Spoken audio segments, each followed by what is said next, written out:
pulling me away from my position as Congresswoman. Because see, now I don't have to worry about some strings that I have attached, and as much as I love my job.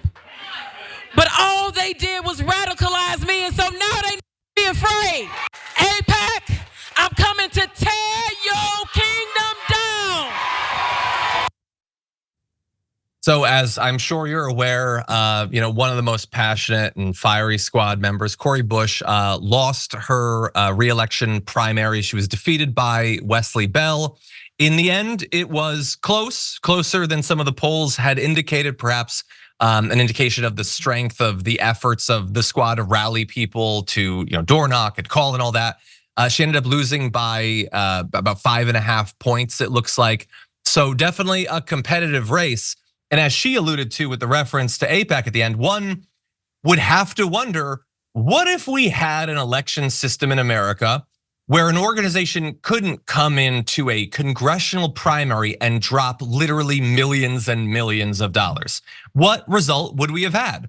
We might have had the people just choose, but we don't have that. Instead, AIPAC did come in and they spent more than $8 million. And I know, look, if you haven't been following politics for a long time, or even if you have, you know that there's a lot of money in our politics or whatever, but I just want to be very clear. In a Democratic primary, $8 million for one super PAC to spend is a wild amount of money. It still is. There's tons of money, but that is truly deranged. And yet they did it. Now, obviously, they helped to defeat Jamal Bowman, again, with a massive influx of money. And that is what AIPAC is doing. They've got about $100 million that they are spending to destroy progressives. That's what it's designed to do. Bothers me deeply that there are Democrats who are winning their races thanks to this. And we're just supposed to be cool with that. They don't even have to talk about the fact that they're benefiting to the tune of millions of dollars and coasting to victory without having to really campaign. The entire thing is super distressing. A storm is tearing up the digital media industry. Only our audience can save us in these difficult times. Help us reach our goal of 100,000 new members at tyt.com/team. People are bringing up, similar thing with Nina Turner, and there's been other primaries as well. And so she's saying that she's going to try to fight back. I don't know exactly what form that comes in, and it is certainly possible that she could run for office again, perhaps at a different level, perhaps challenging Wesley Bell if he is to win. But just this is what so many people hate about politics, that the rich, either individually or organizations, can just effectively decide for us who is going to win. What do you think? Particularly when you're talking about someone like Cori Bush, who is a nurse, who really rose to public service in the wake of Ferguson and the death of Michael Brown, the killing of him, and that grassroots, that real energy that was behind her. And so you're right, it hurts because it feels like what little power we had, the people, it's dwindling because of big money coming in. Forget about the door knocks and the traditional pounding the pavement and speaking ideas to your neighbors. It's a wrap, it seems, and it's sad that nothing can be done about it. And you're right about Senator Turner, of course, Bowman in New York. It makes me really uncomfortable that the Democratic Party members of it either turned a blind eye or in some cases worse. Yeah, and how many times have we heard over the last 6 years when a progressive will challenge a Democrat in a primary, like, stand by our incumbents, how dare you try to take one of them down? Meanwhile, millions of dollars being spent. Oh, I don't know. I got really into the Bear season 3, and I want to focus on what you're doing here.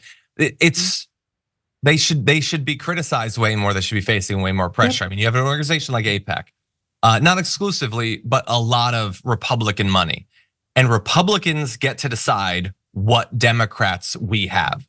They get to come into a blue district where they would not be able to win by running a Republican, and they just get to give us worse Democrats. And by the way, you could have enough pressure that like a Wesley Bell or whatever would have to denounce this spending, refuse to accept the money, denounce it at every turn. And that pressure could come from regular people. It could also come from the Democratic Party. But they're just not providing that pressure because they don't want progressives. They don't want members of the squad. They certainly don't want Cori Bush. And so they should be facing way more pressure. I mean, I know there's like a brief period where like, hey, Nancy Pelosi was like encouraging like, Biden to step down or whatever. But those establishment Democrats, there are other things they should be working on, and they are allowing this to happen. But I just want to remind everyone of why this matters and why a lot of people had a lot of affection for Cori Bush. We're going to end by reminding everyone of one of her most powerful moments as a congresswoman. Take a look at this. This is our way of saying, hey, House leadership, reconvene us like we're still here. Do something. We can't take vacation right now. I'm dirty. I'm sticky. I'm sweaty. I still have on what I had on last night. This is how people will have to live if we don't do something. 7 million people, 6 million, 11 million, how many ever it is, they deserve their human dignity, and they deserve for the people that are paid to represent them to show up and do the work to make sure that they have their basic needs met today.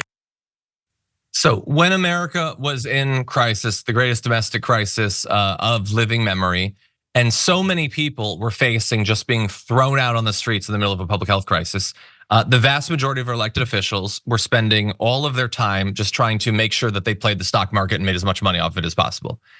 And then you had someone like Cori Bush who's like, people are gonna suffer. And not just Cori Bush, Ayanna Pressley was also involved in that. She hasn't lost a re-election, that's why we're focusing on Cori Bush. Fought to make sure that there would be a moratorium on evictions, that regular people who were suffering the most would be protected. And she was demonized for that. I mean, thankfully she did it, and we got that moratorium at least for a time. But like, you have a scant handful of elected officials that actually give a damn about people. And they are the ones that the big money comes for, and they take them out. They take them out because they rock the boat, they challenge the status quo. And also, I think symbolically, they don't want us to have hope. They want like, to whatever extent voters think that like, someone could potentially fight for them, they want it to come in the form of like a JD Vance, where he's just like, yeah, I was poor once and I'm a populist. And then you do literally nothing except fast tax cuts for the wealthy. They want people to see that and to check out of politics. They don't want people to see a Bush or a Presley or an AOC. They don't want them to see that and get motivated to elect more actual representatives. And so we'll see what her next steps are. I would love to have her on the show to talk about that. But any final thoughts, Sharon?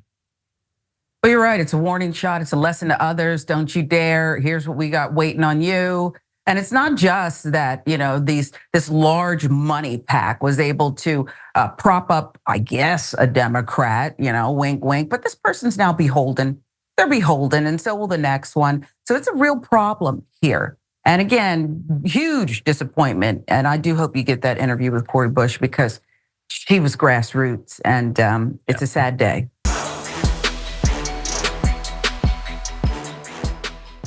Members make a difference here at TYT. You help make the show happen, and we see you in the chat with your loyalty badge. Click the join button to become a member today.